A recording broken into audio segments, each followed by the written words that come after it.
बिस्मिल्लाहिर्रहमानिर्रहीम। अस्सलाम वालेकुम, खुश आमदीद। कैसे हैं आप लोग? मैं उम्मीद करती हूँ आप सब बिल्कुल ठीक होंगे, खुश होंगे, अपने अपने घर में आबाद होंगे। अल्लाह आप सबको खुश रखे, ठीक रखे, आबाद रखे, आमीन सुम्मा आमीन। यहाँ पे डेकोरेशन की प्रिपरेशन स्टार्ट हो गई है। फ्लावर्स वगैरह आ गए हैं और जो भी गेंदे वाले फूल की माला होती है वो सारी बन गई हैं। और जब हम लोग यहाँ पे आए थे तो ऑलरेडी यहाँ की सारी प्रिपरेशन हो चुकी थी। बस थोड़ा सा ही जो प्रिपरेशन मतलब गुलाब के है ना वो बनना था, रिंग्स वगैरह वो बन रहे थे। हम लोग आए थे तो यहाँ पे दोपहर थी और सुबह से तो नहीं लग नहीं घर रही पे थी भी गर्मी। दोपहरी थी। हाँ दोपहर में हम लोग यहाँ पे पहुँचे और फूलों की डेकोरेशन स्टार्ट थी।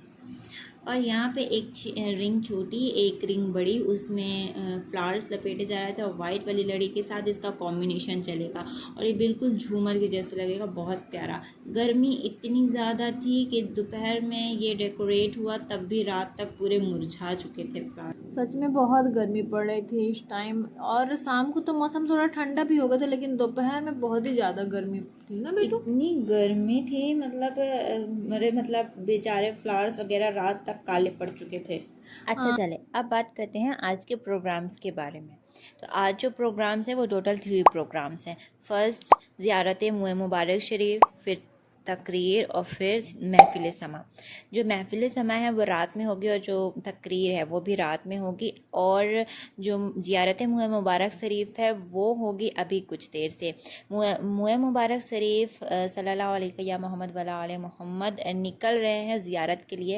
ये जो ग्रीन कपड़ा जो रैप हुआ है मतलब जो ग्रीन कपड़ा है और उनके ऊपर है मुए मुबारक शरीफ, बहुत ही खूबसूरत, बहुत ही प्यारे गोल्डन कलर के, बहुत प्यारे। उनकी तारीफ़ जितनी करें उतनी कम है। और ये जाएंगे अब खानका के अंदर और वहाँ हम लोग जाएंगे बाकायदा वज़ू करके, और पाक साफ़ सब होने चाहिए, वो तो नेसेसरी है, वो तो सभी जानते हैं। और वज़ू करके एहतरामन वहाँ पे दरूद शरीफ छूटनी नहीं चाहिए। ऑल टाइम दरूद शरीफ पढ़ते रहें, पढ़ते रहें, पढ़ते रहें, कसरत से दरूद शरीफ पढ़ें और मुए मुबारक शरीफ की ज़ियारत करें, सर्फ हासिल करें। अच्छा, तो ये तो बात हुई मुए मुबारक शरीफ की ज़ियारत की। हाँ, वहाँ पे वीडियो नहीं बनाई थी मैंने, और मैंने उतने समय 3 प्रोग्राम की बात की थी आज के दिन की, और एक प्रोग्राम की बात नहीं की थी जिसमें से है परचम कुशाई। परचम कुशाई इसी दिन का हिस्सा है और ये भी हाँ उन्हीं प्रोग्रामों में शामिल है। परचम कुशाई जो मुए मुबारक शरीफ की ज़ियारत होती है, ज़ियारत मुए मुबारक शरीफ के बाद होता है। इसमें 2 परचम लगे हैं और 2 परचम पहले निकाले जाते हैं पुराने वाले और फिर नए वाले लगाए जाते हैं। मुए मुबारक शरीफ की ज़ियारत करें और फिर यहाँ पे आए परचम कुशाई करने। परचम कुशाई में दोनों पर्दे निकाल लें और फिर निकाले और फिर नए वाले परचम डालते हैं और इतर लगाते हैं, नारों के साथ बुलंद किया जाता है। ये परचम किनका है ये बता देती हूँ। ये परचम हज़रत छोटे बड़े सरकार का है, बन्नू बुआ सरकार और डॉक्टर साहब कंपाउंडर साहब, जिनकी मज़ारे बदायूं शरीफ में है। आपको देखने को आगे मिलेगी क्योंकि टूर ब्लॉग चल रहा है और वो देखना मत भूलिएगा, बहुत मज़ा आ रहा है टूर ब्लॉग में। और चैनल को सब्सक्राइब कर लीजिएगा, ऑब्वियसली सी बात है, तभी आप लोगों को जल्दी जल्दी पता चलेगा कि क्या क्या टूर में हुआ। तो यहाँ पे जो परचम है उसको पूरा रेडी हो चुका है, उसके बाद कुछ क्लिक्स हुआ और फिर उसके बाद नारों के साथ बुलंद होगा। और ये परचम एक बार लगने के बाद फिर साल भर के लिए कोई इसको हिला नहीं सकता, कोई इसको निकाल नहीं सकता। ये साल में एक बार निकलते हैं और फिर नया परचम लगने के बाद साल भर के लिए लग जाते हैं।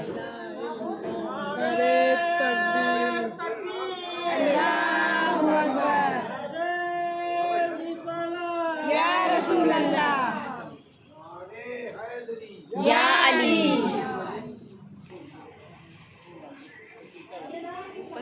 फाइनली नारों के साथ परचम बुलंद होता है और लगा दिया जाता है साल भर के लिए। साल भर इसको कोई हिलाएगा नहीं, कितनी भी आंधी आए, कितने भी तूफान आए, कोई नहीं हिला सकता इसको। छोटे बड़े सरकार, बन्नू बुआ सरकार, डॉक्टर साहब, कंपाउंडर साहब, सबकी दुआएं इसमें रहती है और वो सबको मिलती भी हैं, उनका सदका हम सबको मिलता है। और अब होती है मुए मुबारक शरीफ की ज़ियारत, आमीन। और वक्त आता है मुए मुबारक शरीफ को वैसे अंदर लेके जाना जैसे ज़ियारत के लिए खानकाह में लेके जाया गया था। सारी प्रिपरेशन यहाँ पे हो रही थी और सारी प्रिपरेशन के बाद फिर आते हैं मुए मुबारक शरीफ अंदर ले जाने के लिए। दीद के यहाँ पे सारे प्रोग्राम आमीन हो चुके हैं, सारे प्रोग्राम हो गए हैं, बस अब बचे हैं रात के प्रोग्राम्स जो महफिल समा और तकरीर है। तो तकरीर बहुत ही इम्पोर्टेंट है और बहुत ही इंटरेस्टिंग टॉपिक पे है, जैसे आपने प्रीवियस ब्लॉग्स में देखा होगा। तो वही है और हमें मुरीद क्यों होना चाहिए। जाग रहे हैं आप लोग? हाथ उठाइए। अभी हम पूछते कौन 100-100 करोड़ चाहते हैं, तो दोनों हाथ उठते, अब एक हाथ भी तो ऐसे उठा रहे हैं। मुरीद क्यों होना चाहिए। हमने जिस आयत करीमा की तिलावत की है आज के दिन और जिसकी कल तिलावत की थी, उसमें बहुत ही देखने में तो कोई कनेक्शन नहीं दिखता, लेकिन बाहमी बहुत रब्त है। वो दोनों एक दूसरे से मुर्तबित है, जुड़ी हुई है, सिलसिलेवार है। उस पर हम वापस आएंगे और आप तक कुछ पहुंचाने की कोशिश करेंगे, लेकिन फरमाया कि तुम मुझ पर दुम बुरीदा दरूद मत भेजा करो। दुम जानते हैं किसे कहते हैं? दुम आप सब जानते हैं। असल में दुम कहते हैं पिछले हिस्से को। अल्लाहुम्मा सल्ली अला मोहम्मद व आले मोहम्मद में इस दुरूद पाक में पीछे का जो हिस्सा है, इसमें जो दुम है, दुम के माने होता है पिछला हिस्सा, तो जो पिछला हिस्सा है वो आले मोहम्मद है। अब हिंदुस्तान में दुम एक बड़ी मालूम ऐबदार चीज को कहते हैं, लेकिन सरवर कौनैन सल्लल्लाहु अलैहि वसल्लम ने इरशाद फरमाया तुम मुझ पर दुम बुरीदा, दुम कटा हुआ दुरूद मत भेजो, यानी पिछले हिस्से को छोड़कर मुझ पे दुरूद ना भेजो, बल्कि तुम ये जो कहते हो। सहाबा ने पूछा फिर कैसे पढ़े, तो फरमाया इरशाद हुआ कि तुम पढ़ते हो अल्लाहुम्मा सल्ली अला मोहम्मद, रुक जाते हो, बल्कि रुका मत कहो, कहो अल्लाहुम्मा सल्ली अला मोहम्मद व अला आले मोहम्मद। मुझ पर दरूद मेरे आल के बगैर नहीं हो सकता।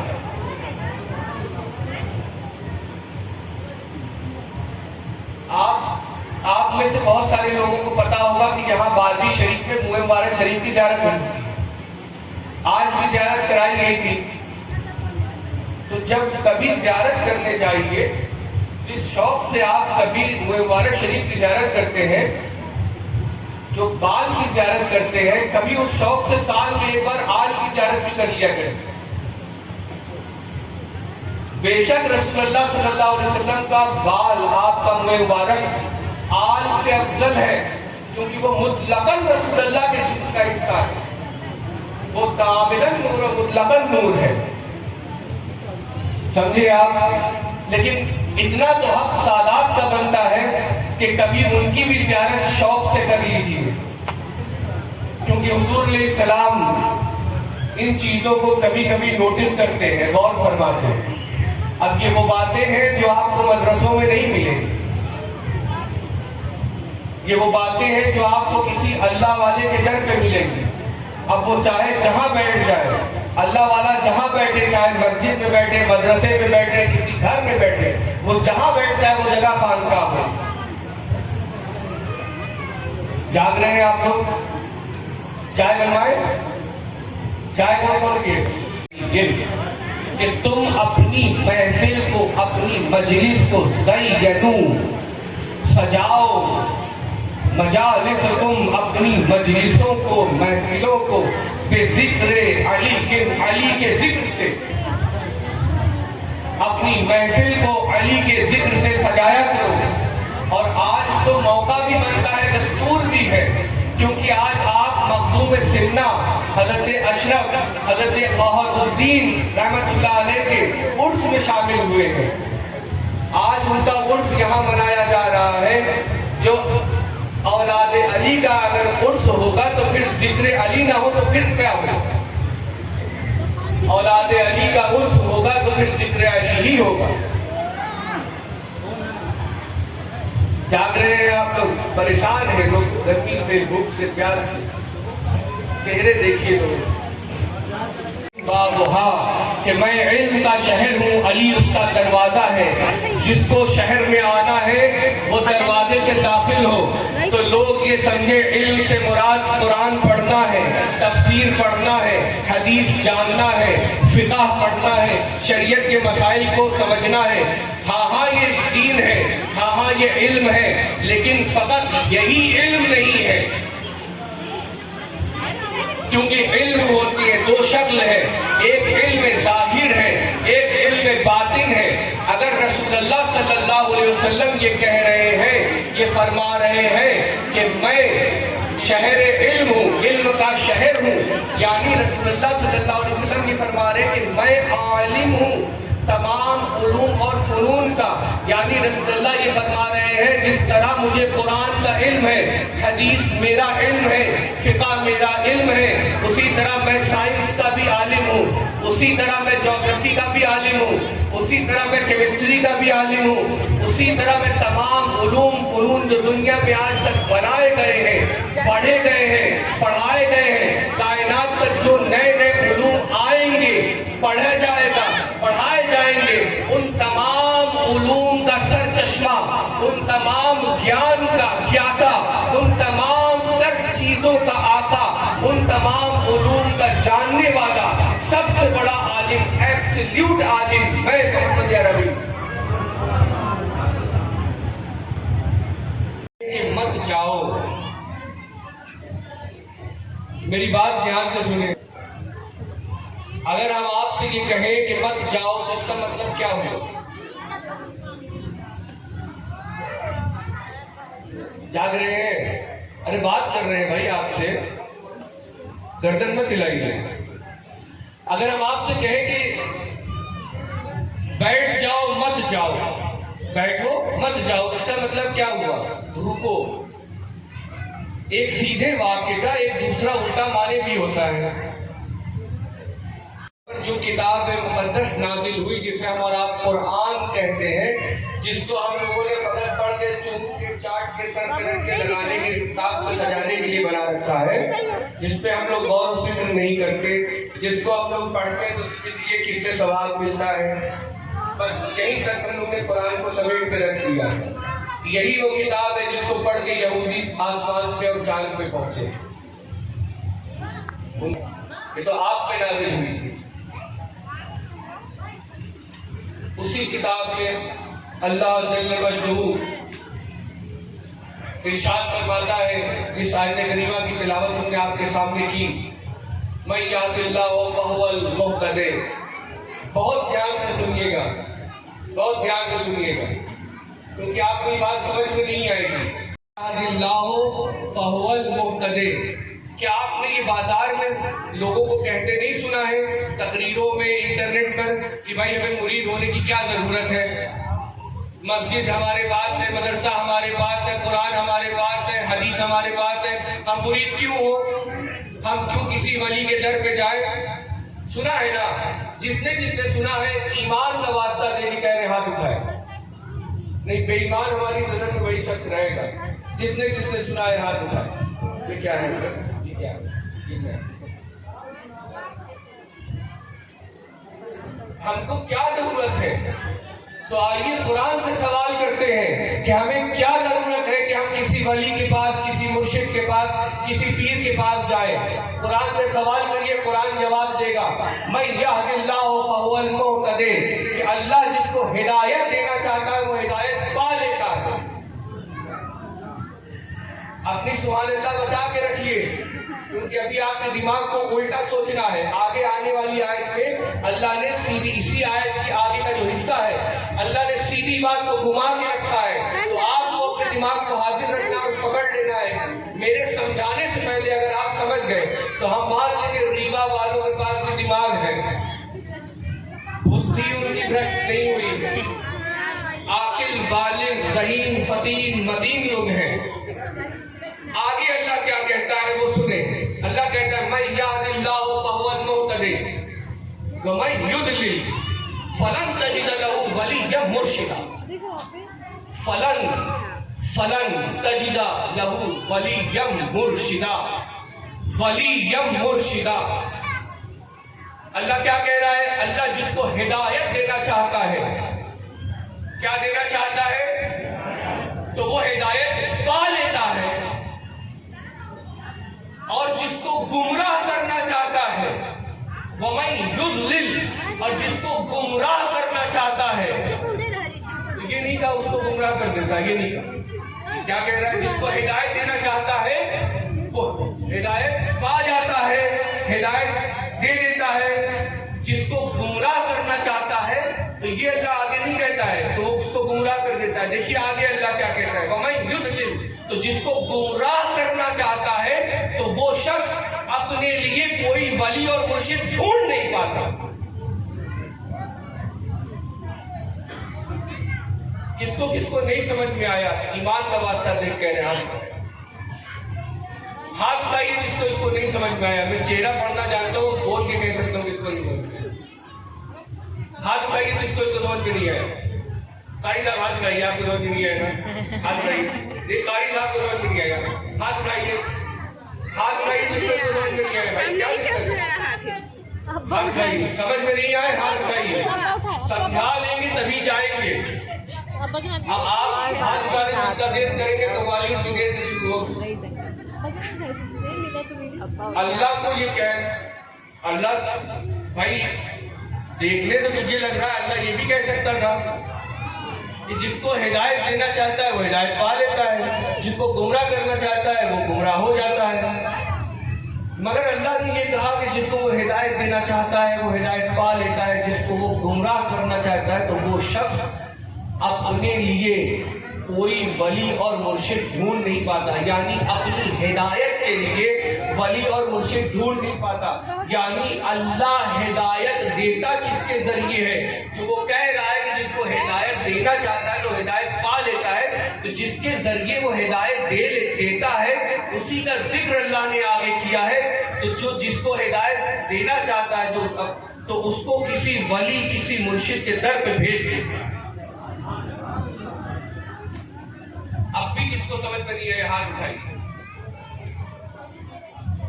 नहीं समझ में आया आपको, सच सच बताइए। कोई शर्म की बात नहीं भाई, आपके नबी का दीन है। मैं नौकर हूँ आपका, मैं आप तक पहुंचाने आया हूँ, अपनी ड्यूटी कर रहा हूँ। अगर ड्यूटी पूरी की होगी तो देखिए सैलरी नहीं मिलेगी ना। आप चाहते हैं कयामत में हमें सैलरी नहीं मिले, फिर हम आपको पकड़ेंगे। हमें तो चाहिए अल्लाह से चाहिए, अहले बैत से चाहिए, रसूलुल्लाह से चाहिए। आयत को और खोलते हैं, फिर से सुनिए। जिसको अल्लाह आज उठने के बाद ये आयत का तर्जुमा रट जाएगा आपको। जिसको अल्लाह हिदायत देना चाहता है तो उसको हिदायत दे देता है। मैंने आपसे कहा था ना, बैठो मत जाओ, यानी रुको। अब उसी तरह उल्टे तरीके से आयत को समझिए। अल्लाह ये कह रहा है जिसको वो हिदायत देना चाहता है तो वो हिदायत दे देता है। आगे ये कह रहा है कि जिसको वो गुमराह करना चाहता है तो वो शख्स अपनी हिदायत के लिए कोई मुर्शिद ढूंढ नहीं पाता। हिदायत के लिए किसको नहीं ढूंढ पाता? मुर्शिद को। तीन बातें हो रही है। हिदायत, अल्लाह हिदायत देता है, हिदायत बंदा और मुर्शिद। हिदायत के लिए वो बंदा जिसको गुमराह, देखिए गुमराही का अपोजिट, मुतज़ाद, ऑपोजिट क्या कहते हैं हिंदी में? क्या कहते हैं हिंदी में? विपरीत, विपरीत विनाशकारी। तो विपरीत, जो विपरीत अर्थ होता है उसका विपरीत अर्थ होता है। हिदायत का ऑपोजिट गुमराही है। तो जो गुमराह होता है तो वो अपने लिए वली ढूंढ नहीं पाता। यानी जो गुमराही से बचता है वो वली ढूंढ लेता है। तो गुमराही से बचने के लिए हिदायत जरूरी है। अल्लाह हिदायत किसके जरिए दे रहा है? वली या मुर्शिदा। किसके जरिए दे रहा है? वली के जरिए। ऐसा वली जो कि मुर्शिद है। समझ रहे हैं आप? तो हमको और आपको हिदायत की जरूरत है। अब जो हजरात ये कहते हैं कि कुरान से हमें हिदायत मिल सकती है, कुरान हमारे लिए काफी है, तो उनसे सवाल करिए, भैया कुरान हमारे लिए काफी है, ये बात सच है? यही कुरान हमसे कह रही है कि हिदायत चाहते हो तो अल्लाह के किसी वली के पास, अल्लाह के किसी वली और मुर्शिद के पास जाओ ताकि तुम हिदायत पा सको। जो ये कहते हैं कि तुम्हें चाहिए कि तुम कुरान पढ़ो, कुरान का तर्जुमा पढ़ के समझ लो, हदीस और कुरान काफी है हिदायत के लिए। हाँ, ये फिक्र अच्छी है, ये सोच अच्छी है, ये ख्याल अच्छा है, ये बात सही है, लेकिन उन्हीं से पूछिए जहां आप 50 आयतें पढ़ पढ़ के सुनाते हैं, आपकी जबान चलती नहीं है। आयात करीमा जो कि गैरुल्लाह के ऊपर आप चिपकाते रहते हैं, जो बुतों के लिए आयत थी उसको औलिया अल्लाह में चिपकाते रहते हैं। जिस आयत जो ये आयत आप जिस किताब से लाते हैं उसी किताब में अल्लाह ने ये कहा है कि अगर हिदायत चाहते हो, अब इस आयत का खुलासा ये है कि अल्लाह हिदायत देता है, बेशक अल्लाह हिदायत देता है। किसके जरिए देता है? अपने वली और अपने मुर्शिद के जरिए देता है। एक ऐसे वली के जरिए देता है जो कि मुर्शिद होता है। मुर्शिद कहते हैं रुश्द कराने वाले को, तरक्की कराने वाले को, गंदगी धुलवा के पाक और साफ बनाने वाले को, तैयबो ताहिर बनाने वाले को। अगर जो ये कहते हैं कि कुरान और सुन्नत हमारे लिए काफी है और हमें कुरान पढ़ के हिदायत मिल जाएगी, तो हम ये कहते हैं अल्लाह तो रसूलुल्लाह का भी मोहताज न था, वो हिदायत दे देता। अल्लाह ने भी जिसके जरिए सबसे पहले मक्का वालों को, अरब वालों को हिदायत दी, उसका पहला वली, अल्लाह का पहला वली मोहम्मद अरबी है। मोहम्मद अरबी के जरिए अल्लाह ने हिदायत दी। बात समझ में आई? अल्लाह हिदायत देता है वली के जरिए, और पहले वली अल्लाह खुद हिदायत दे देता है, रसूलुल्लाह को ना भेजता। लेकिन मक्का में जो सहाबी बने, जो बुत को पूज रहे थे, जो बुतों की आरती कर, मुझे उनके दर्शन करा दीजिए, मेरा जीवन सफल हो जाएगा। मैं उनका आशिक हूँ, मैं उनकी श्रद्धा में लीन हूँ। ये जान लीजिए कि मैं दूसरी मीरा हूँ। मैं उनसे इतना प्रेम करता हूँ कि उनके अलावा मुझे कुछ नहीं आता। मेरी उम्र इतनी हो गई कि दाढ़ी के बाल सफेद, सर के बाल सफेद हो गए, मरने की कगार पे आ गया। मेरा जीवन उनकी तलाश में, उनकी दीद और उनके दीदार के लिए खत्म हो गया। मेरा जीवन सफल हो जाएगा। मैं बूढ़ा हो चुका हूँ, मुझे पता नहीं कि कब मर जाऊं। मुझे दर्शन कराइए कृष्ण जी का। किसके पास आए हैं? एक अल्लाह के वली के पास आए। मुझे हैरत होती है तस्बीह फिरा फिरा के कुरान और हदीस का कलमा पढ़ने वालों के ऊपर कि एक जोगी समझ गया कि हिदायत अल्लाह के वली के दर से मिलती है। नहीं समझ में आया तो वो लोगों को जो कहते हैं मेरे लिए कुरान काफी है, हदीस काफी। जोगी कहता है मुझे किशन जी का दीदार करा दीजिए। तो आप फरमाते हैं देखो मैं तो खाकसार हूँ, मैं क्या कराऊं। नहीं गुरुजी महाराज, हम आपको त्याग करके नहीं जाएंगे। मैं इधर हूँ, किबला काबा आपका इधर है, हम इधर बैठे, तकरीर उधर नहीं हो रही। क्या कहा आपने? मेरे पास क्या है? मैंने तो एक सॉन्ग रचा रखा है, मैं एक ढोंगी हूं। आपने ऐसा नहीं कहा, लेकिन आपको समझाने के लिए खाकसारी। तो उसने बहुत इसरार किया, बहुत जिद की।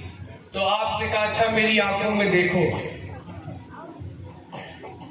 उसने आपकी आंखों में जब देखना शुरू किया, दो नैन मिले, जब दो नैन से मिलते मिलते चार हुए, तो अब वो उनकी आंखों में देख रहा है।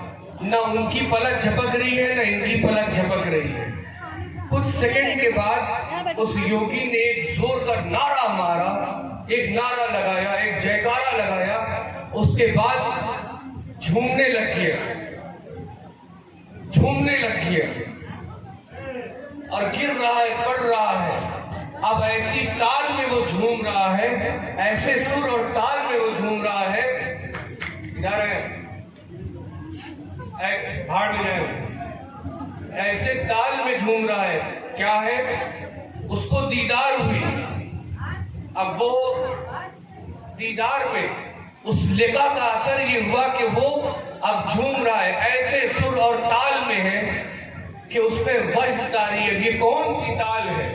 ये कैसी ताल है? ये वज्द की ताल है। वजदा यजदू वज्द। वज्द कहते पा लेने को।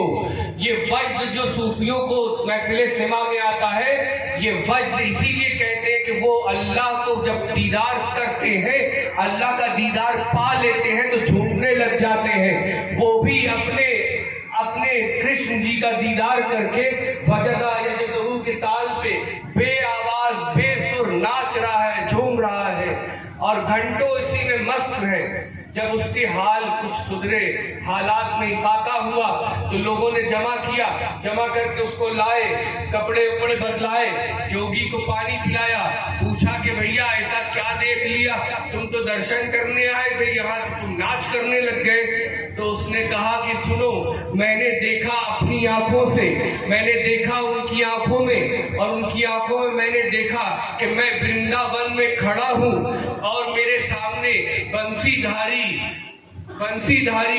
बंसीधारी मोर मुछाई श्री कृष्ण महाराज मेरे विधाता सामने खड़े हैं और बांसुरी बजा रहे हैं और बांसुरी से आवाज आ रही है, ला इलाहा इल्लल्लाह, ला इलाहा इल्लल्लाह, ला इलाहा इल्लल्लाह। और इस आवाज पे वृंदावन में जितने भी दरख्त थे, जितने भी पेड़ और वृक्ष थे, उनके पत्ते पत्ते, उनके बूटे बूटे, उन तमाम उस आवाज, उस ला इलाहा इल्लल्लाह पे झूम रहे थे।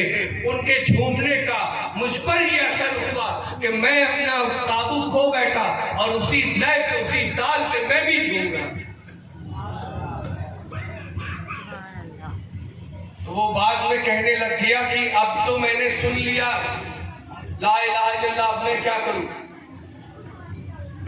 अब आप कहिए मुसलमान रहूं, आप कहिए हिंदू हो जाऊं। तो आपने फरमाया सूफी जो होता है ना, वो जानता है सब कुछ दिल से होता है, भेष दीन धर्म का ताल्लुक हृदय से है। जब किसी का दिल मुसलमान हो गया, उसका जिस्म, उसका रूह, उसका लिबास कैसा भी हो, कहा तुम्हारी मर्जी, तुम पे आजाद छोड़ा, जबरदस्ती नहीं करते। अल्लाह वाले, सूफी, दरगाह वाले जबरदस्ती, कहा तुम पे छोड़ा, कहा गुरुजी जो कुछ मिला इसी दर से मिला, दोनों तुम्हारा रह, दोनों हमरा रह। अब मेरा भी वही दीन है जो आपका दीन है। अगर आप हिंदू हैं तो हम भी हिंदू हैं, आप मुसलमान हैं तो हम भी मुसलमान। आपने कभी उससे नहीं कहा कि कलमा पढ़ो, आज तो तुम्हारा नाम फलाना नहीं फलाना है, मस्त रहो। तुमको जो शराब मिलनी थी वो मिल गई, अब पी लिया, तुम वजदा यजदहू की ताल पे रक्स करो।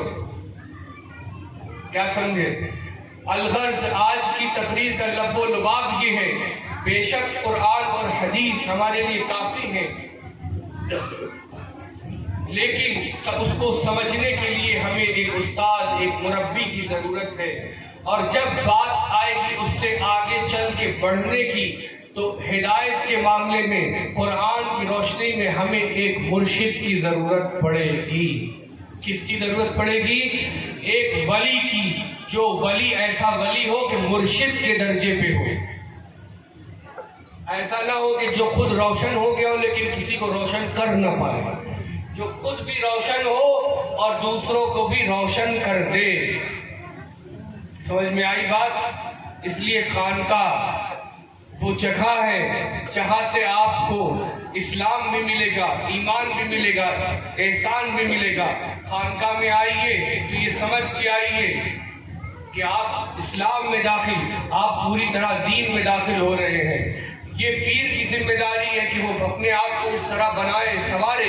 ये मुरीद की जिम्मेदारी है कि वो अपने आप को सुधारे, अपने अमाल पे निगाह रखे। अगर मुरीद चाहता है कि उसका पीर गौसे आजम की तरह हो, महबूब इलाही की तरह हो, वारिस पाक की तरह हो, तो मुरीद को भी चाहिए कि वो बेदम शाह वारसी की तरह बने। मुरीद को भी चाहिए कि वो अमीर खुसरो की तरह बने। ऐसा ना हो कि मुरीद जो है वो खुद झब्बू खा बने रहे और पीर को जो है चाहते हैं कि वो सातवें आसमान में लामका वाले हो जाए और वो गौसे आजम बन जाए। आप भी सुधरिए।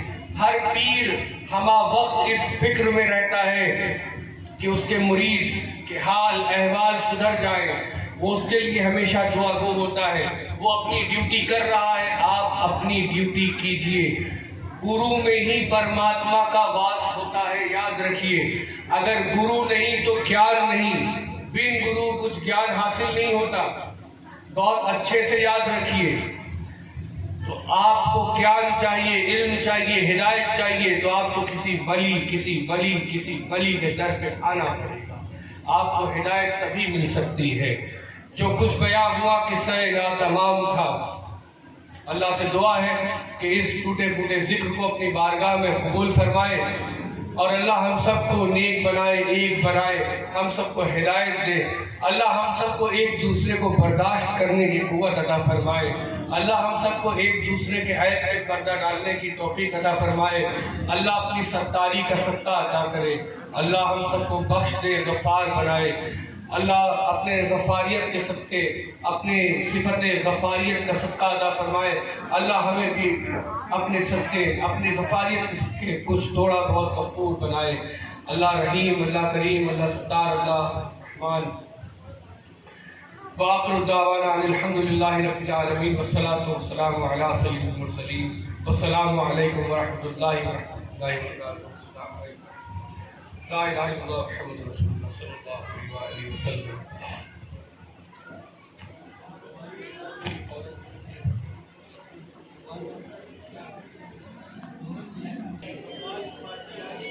जी अब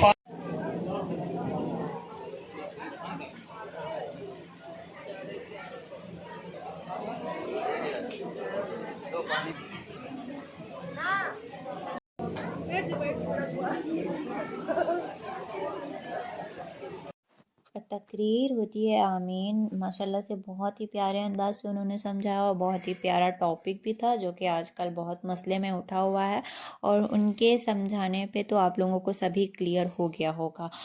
उम्मीद है कि आप पूरी तकरीर सुने होंगे और पूरी तकरीर सुने भी। अगर नहीं सुने हैं तो जाके बैक जाएँ और पूरी तकरीर सुने। यहाँ पे कव्वाल आए, अपना सेटअप बनाए और महफिल समय स्टार्ट होने से पहले ज़िक्र होता है जो कि बहुत ही अहम पार्ट होता है। मतलब कव्वाली शुरू होने से पहले ज़िक्र होता है और फिर उसके बाद फातिहा होती है और फिर उसके बाद जो है वो कव्वाली स्टार्ट होती है।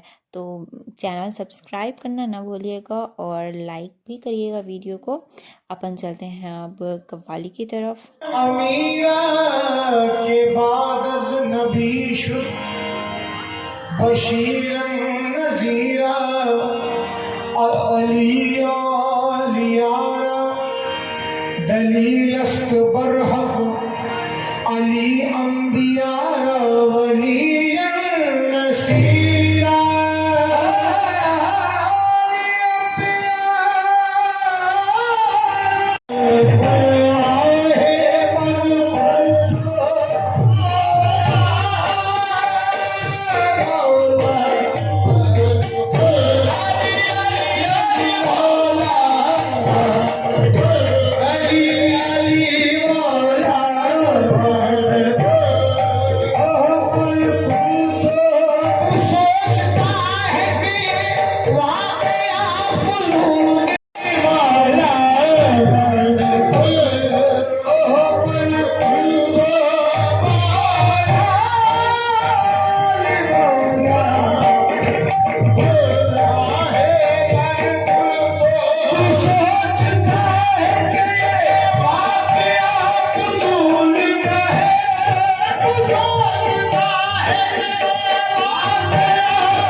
यहाँ पे आज का व्लॉग होता है एंड, क्योंकि ऑलरेडी यहाँ पे टाइमलाइन बहुत ज़्यादा हो गई है, बहुत लंबा व्लॉग हो गया है, तो अब तो नहीं खींच पाऊँगी मैं और ज़्यादा। आगे का पार्ट अपन नेक्स्ट वीडियो में देखेंगे।